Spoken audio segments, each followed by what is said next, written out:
So to measure which eye was dominant, what we did was we took a piece of paper with a hole in it and looked through it with both eyes open, and then when we closed one eye, whichever eye stayed open and we still saw the image was our dominant eye.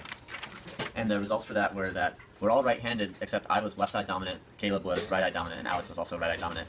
But Alex and I both had high severity of dominant eye, while Caleb's was low severity. To determine how severe our dominant eye was, what we did was we took this roll and covered it one eye, and then brought our palm to the edge of the tube with both eyes open, and depending on how much of our palm we saw, we knew how dominant that eye was. So to determine where the blind spot was, what we did was we stared at this dot and determined how far away this spot disappeared, and then determined the field of view. We moved the spots and determined when this came back into the field of view, and that determined our half field of view.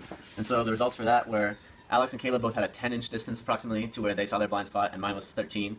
And so the field of view is calculated out to be, mine was 3.5 degrees, and theirs were 2.8 and 2.9 degrees. So to determine the field of view of our eyes, what we did was we put our head a certain distance from the table and measured how many of these dots we can see, each being separated by 1 inch, and then by using the right angle equation, we determined the field of view. For the visual acuity test, what we did was we looked at the Snellen eye chart from 20 feet away, and depending on which line you could read, you could determine if you're 20/30, 20/25, 20/20, etc. For the fact or functional acuity contrast test, what we did was we went across A, B, C, D, and E and determined if we could see the orientation of the fringes or not. So to measure the flicker frequency of our eye, what we did was we took 3 different color LEDs and pulsed the light at different frequencies and increased it until we could not see it anymore, determining our upper end frequency resolution. For the spectral range, what we did was we changed the wavelength on the monochromator and observed the lower and upper limits that our eyes were able to see. So when we look at these stereoscopic images, what it does is it gives each of our eyes a different image that gives the picture depth, and we can see different patterns in it. So with the human eye, the first part here is the cornea, and it offers about 2/3 of the optical power in the eye, whereas the lens only offers about 1/3 of the optical power, so it actually provides less power than the cornea. Now, the iris acts as your aperture stop. You also have aqueous humor in here, your vitreous humor in the main area. Your retina goes all the way around. Here, this spot in the fovea is the high-density section of the retina, which is high resolution, and here's your optic nerve, which takes all the information to your brain. And in this spot, there are no rods or cones or any sensitivity, so there's a blind spot right here. Now, on the retina, it's formed of these ganglion cells. It has an inner plexiform, inner nuclear layer, outer plexiform, outer nuclear layer, and then you have your rods and cones. Now, rods measure intensity, and they're activated when it's dark outside, and cones measure, or can detect color, and you use them in the daytime.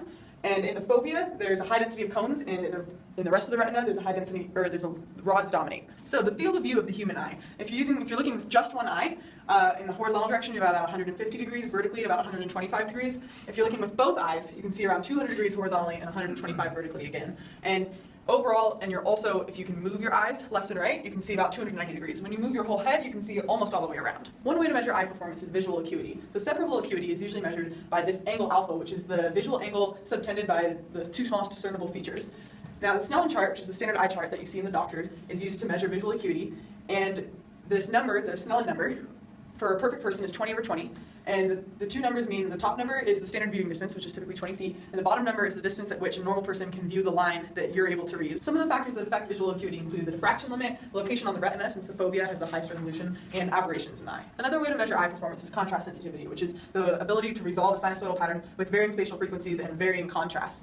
Now, the contrast sensitivity is the inverse of the modulation threshold, and this modulation threshold is a function of spatial frequency. The counterpart to the contrast sensitivity is critical flicker frequency, which is in temporal frequency instead of spatial frequency, and it's the highest possible frequency that you can still discern that a light is flickering instead of appearing continuous. So for our visual field of view measurements, you can see that we measured monocular, binocular, and overall.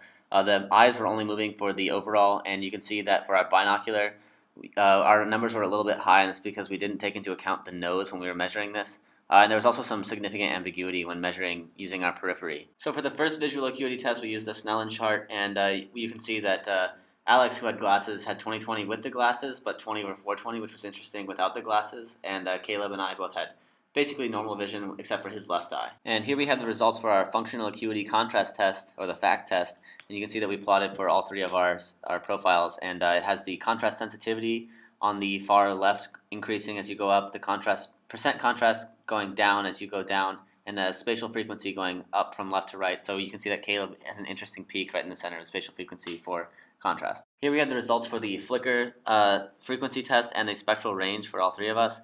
You can see that for me it was strange because all the wavelengths had the same flicker frequency, whereas for Caleb and Alex they changed based on the wavelength. And the spectral range, you can also see that we basically all ranged about 250 nanometers from 400 to 650.